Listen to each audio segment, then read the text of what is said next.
तो परेशानी कई लोग मरी भी जाते बीमार होंगे जेडे गेट बंद हुआ तो कुदरत लेना रास्ता कोई नहीं है। ऐसे लगता है कि जानबूझकर उसको डिस्टर्ब किया है ताकि इधर से कोई ना निकले।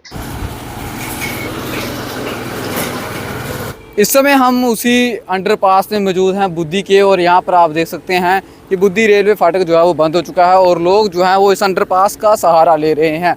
युवक यहाँ से निकल रहे हैं और काफ़ी ज़्यादा रिस्क जो है वो यहाँ पर बना रहता है, क्योंकि अगर बात की जाए तो गर्मियों के दिनों में जब नहर में पानी आता है तो उसका पानी जब यहाँ पर पहुँचता है, क्योंकि ऊपर नाले वगैरह हैं, तो उसका पानी जब यहाँ पर पहुँचता है तो ये अंडरपास जो है वो फुल हो जाता है पानी से, और लोगों को जो है वो काफ़ी ज़्यादा दिक्कतों का सामना करना पड़ता है।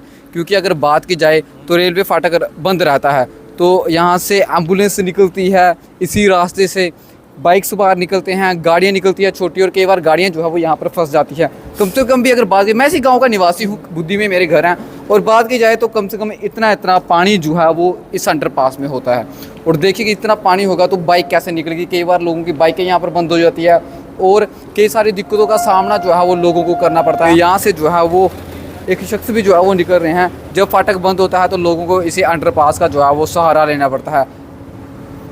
हम जो है वो प्रशासन से अपील करते हैं कि आप जो है वो जल्द से जल्द इसके ऊपर कोई संज्ञान लीजिए, क्योंकि एक बड़े हादसे का इंतज़ार शायद आप कर रहे हैं, कोई बड़ा हादसा ना हो, इसलिए आप जो है वो जल्द से जल्द यहाँ पर जो है वो काम लगाइए। यहाँ तो आप लोगों को जो है वो ओवर ब्रिज दे दीजिए और जहाँ तो फिर जो है वो एक अंडरपास जो है वो लोगों को दे दीजिए। इस समय हम जो हैं वो उसी रेलवे फाटक पर मौजूद हैं और आप हमारे पीछे देख सकते हैं तस्वीरों में कि ये जो है वो रेलवे फाटक है, और जिस तरह से आपने तस्वीरों में देखा कि फाटक बंद था और लोगों को जो है वो इस अंडरपास का जो है वो सहारा लेना पड़ा, ये वो रास्ता है।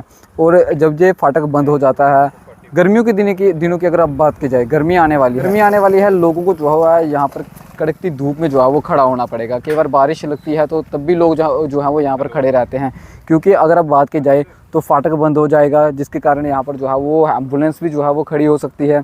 और जब लोगों को जो है वो सुबह अपने ऑफिस में जाना पड़ता है तो उनको भी जो है वो फाटक बंद होने की वजह से जो है वो देरी हो जाती है, स्कूल के बच्चों को जो है वो देरी हो जाती है। अब बात की जाए तो आपको एक चीज़ और दिखाता हूँ, तो कई बार जो है वो खोलते या बंद करते समय ये टूट भी जाता है। ये देख सकते हैं यहाँ तस्वीरों में आपको भी, यहाँ पर इसे बेल्टिंग भी की गई है, ये देख सकते हैं। ऊपर देखिए कि यहाँ पर बेल्टिंग भी इसे की गई है।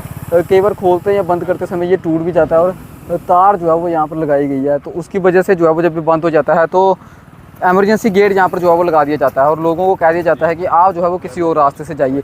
रास्ता हो तो लोग रास्ते से निकलें, क्योंकि जो अंडरपास है वो बिल्कुल जो है वो खस्ता है। लोगों की डिमांड है यहाँ पर जो है वो ओवर ब्रिज दे दिया जाए, या फिर जो है वो एक अंडरपास जो है वो हमें दे दिया जाए। क्योंकि अब अगर बात की जाए तो ऊपर जो है वो कई सारी पंचायतें जो है वो टच करती है, नन्नन, बल्लड़, घाटी, सोंथल, बुद्धि, मेरठ, कई सारी पंचायतें टच करती है। और आपको एक बात बताता हूँ, जब सक्ताचक फाटक बंद रहा, क्योंकि वहाँ पर जो है वो लाइन का काम लगा था, तो सक्ताचक फाटक बंद रहा तो सारा ट्रैफिक जो है वो घाटी इंडस्ट्री एरिया का इसी रोड पे जो है वो डाइवर्ट कर दिया गया था, तो जिसके कारण लोगों को जो है वो कई सारी दिक्कतों का जो है वो सामना करना पड़ रहा था। और जब बड़े बड़े ट्रक यहाँ से गुजर रहे थे तो ऊपर बुद्धि में जो है वो एक लड़की की जो है वो दुकान भी टूट गई थी। अगर फाटक खुला होता, बड़े बड़े वाहन जहाँ से नहीं निकलते, तो शायद उस व्यक्ति की भी जो है वो दुकान ना टूटती।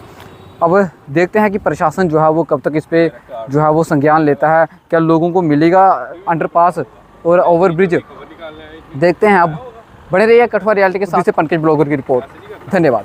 ना बिशन दास है जी। अच्छा, बोधी दे रोने दे अस जी। ये कई बारी छिड़क जिसलै खराब होंदी है ना, 7-7 दिन सानू बाहरे जाना पौंदा, सानू इ'यां ठंडोना जां बरवाला च जाना पौंदा। अच्छा, ते इत्थै कोई सुनाई नहीं है।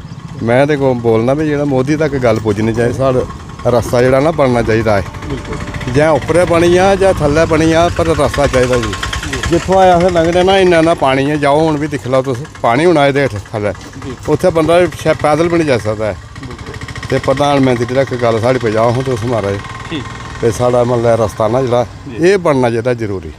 ठीक, शुक्रिया। त्रै रेलां लंघाने अस इत्थे कई बारी खड़ोई रौह्ने नी, ते इक गड्डी औंदी है ते लंघी जंदी है, ओह् इन्ने चिर ओह्दे बाद इक होर आई जंदी, फिर इक होर औंदी, ते इत्थै सनाई है नहीं। इत्थै साढ़े उप्पर पिंड पता किन्ने पौंदे ने, मैं ना कोई 18-20 पिंड पौंदे ने उप्पर, एह् बुद्धि एरिया जेह्ड़ा ना 18-20 पिंड पौंदे ने, मतलब सारे मतलब इद्धरे औंदे ने। ते परेशानी कई लोग मरी भी जाते बीमार होंदे जेह्ड़े ਗੇਟ ਬੰਦ ਹੋਇਆ ਤੇ ਕੁਦਰਤ ਲੈਣਾ ਰਸਤਾ ਕੋਈ ਨਹੀਂ ਹੈ बिल्कुल ਇਸ ਸਮਝ जी ਤੇ ਇੰਨੀ ਗੱਲ ਹੈ ਸਾਡੀ ਮੰਨ ਲੈ ਮੋਦੀ ਤੱਕ ਗੱਲ ਪਹੁੰਚਾਓ ਜੇ ਜੋਗੀ ਤੱਕ ਪਹੁੰਚਾਓ जी ਹੈ ਨਹੀਂ ਫਿਰ ਰਸਤਾ ਹੋਣਾ ਚਾਹੀਦਾ ਸਾਡਾ शुक्रिया अच्छा। जी सर आप बताएंगे कि जो समस्या आ रही है कितनी ट्रेन होगी और कितने घंटों को इंतजार करना पड़ता है। मैं आपके मीडिया के माध्यम से अपने गांव बुद्धि ब्लॉक बनोटी इसकी समस्या बताना चाहता हूं। ये जो रेलवे स्टेशन है यहाँ पे एक डीएमयू छोड़ के कोई गाड़ी नहीं होती। वो भी डीएमयू है इतनी जल्दी निकल जाती है कि जो ऑफिस में जाने वाले या अपने कॉलेज यूनिवर्सिटी जाने वाले बच्चे हैं या मुलाजमत हैं वो उस पर नहीं जा सकते। मैं अपने मीडिया के माध्यम से ही कहना चाहूँगा यहाँ कोई 2 मेले दी जाएं जो आने और जाने में सहूलत हो। किसी को दिल्ली जाना है, किसी को गुजरात जाना है, किसी को जम्मू भी जाना है, उधमपुर जाना है, वो सुविधा दी जाए। और दूसरा जे मैं अपने जो फाटक है ये मेन बात है इसके बारे में बताना चाहता हूँ। जो आधा घंटा 20 मिनट 25 मिनट भी बंद रहता है। किसी दिन तो ऐसा होता है कि उससे भी ज़्यादा टाइम हो जाता है।